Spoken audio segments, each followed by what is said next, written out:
Şu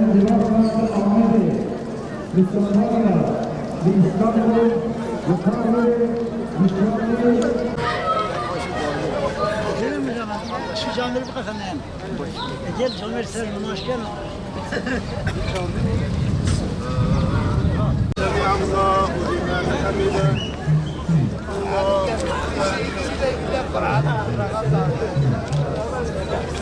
Allah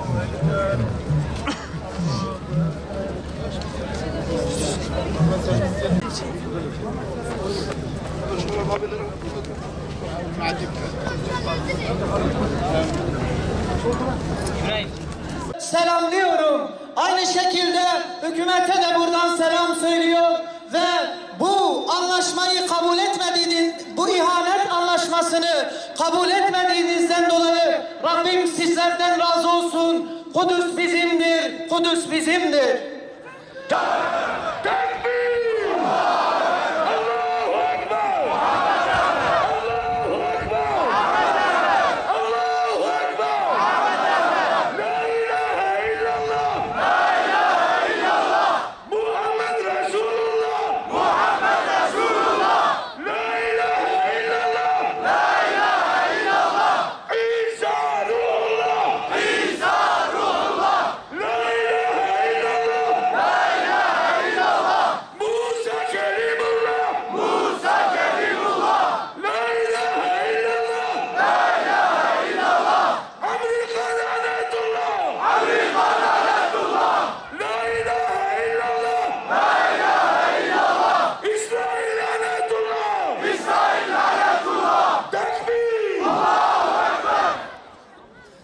Gaziantep'ten geliyoruz. Şahin Bey'in torunları olarak Mescid-i Aksa'ya sahip çıkma mitingine katılacağız. Mescid-i Aksa, Kudüs-i Şerif Müslümanların haremidir, namusudur. Müslümanlar göz yumarsa Amerika, İsrail kudurur. Onun için biz karınca misali yürüyerek de olsa gönlümüzde, kalbimizde buraya geldik. Sonuna kadar arkasındayız. Müslümanlar ortak malıdır. Hazreti Davud'un, Hazreti Süleyman'ın emanetidir. Amerika ürürse de biz yolumuza devam edeceğiz. Mescid-i Aksa Müslümanlarındır, Müslümanların kalacaktır inşallah. Şöyle ki bence buraya gelerek bunu net bir şekilde belli ettik. Burada vereceğimiz bu büyük mesajı da onlara çok güzel bir şekilde ulaşacağını düşünüyorum. Bu şekilde onlara hiçbir şekilde tanımıyoruz. Onların verdiği maddeleri de onların yapacağı hiçbir anlaşmayı da hiçbir şekilde kabul etmiyoruz. Çünkü Kudüs bizimdir. Onları da vermeye de hiçbir şekilde niyetimiz yok. Biz nukavata Xwedê kafira çavê kafira bitirsin inşallah. Her tişkin başarmış bik inşallah. Biz nukavata Xwedê. İnşallah Müslüman xwe hevû inşallah her tiştek çêdû. Biz nukavata Xwedê. Müslüman hevû birîse tu sorun çê naw. Terkî Müslüman hevû birîse. Müslüman birîse her tiştek çêdiciye xwe. Şimdi öncelikle Kudüs'ün şu an bu halde olmasının asıl sebebi Müslümanlardır kesinlikle. Eğer Müslümanlar birlik ve beraberlik içerisinde olmayı başarabilselerdi, şu an Kudüs'te nasıl ki sloganlarımızda diyoruz, Kudüs Müslümanların başkentidir, İslam'ın başkentidir. Bu sözü tam bir şekilde yerine getirmiş olacaktık. Başta Arap liderleri olmak üzere, eğer onlar Amerika'ya destek vermeselerdi, İsrail'in uşaklığını yapmasalardı, yani Kudüs şu an bu durumda olmazdı. Madem Kudüs'ün şu an bu durumda olmasının sebebi yine biz Müslümanlarız. Yani çok geç olmadan, Kudüs'ü tamamen elden kaybetmeden ne yapmamız lazım? Bir an önce uyanmamız lazım. Nasıl ki bu şekilde mitinglerde bir araya gelebiliyorsak, Kudüs'ü savunuyoruz diyorsak, aynı şekilde yine bu coşkuyla, bu heyecanla Kudüs sokaklarında da olabilmemiz lazım. Bu şekilde Mescid-i Aksa'ya da yürüyebilmemiz lazım diyor. Dinimizin ilk kıblesi olduğundan dolayı ve şu anda baskıların altında olduğundan dolayı, şimdi özgürlüğünü kaybetmek üzere olduğundan dolayı biz buraya gelmişiz. Allah bütün Müslümanlardan razı olsun buraya geldikleri için. Bütün Müslümanlardan dua bekliyoruz. Herkes Kudüs için, ilk kıblemiz için dua etsin. Rabbim zalimlerin boyunlarını kırsınlar inşallah. Biz buraya Batman'dan ailecek geldik Kudüs mitingine destek vermek için. Kudüs'ün sahipsiz olmadığını burada dile getiriyoruz. Bütün Müslümanlar tek yürek olması lazım.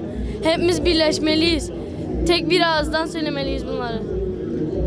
Ez hatime boyuna mitingi em vê derê miting bikin qarşî van Yahudiya van zaliman em dengê xwe bilind kirin. Amerika, İsrail, Avrupa gisk mesela gava Yahudî ev İsrail dengê xwe bilind dike bûna Qudusê ser datê zulmê dike ew jî dengê xwe datînin İca ne yazık ki Orta Doğu Müslümanı ve derece buğar rane.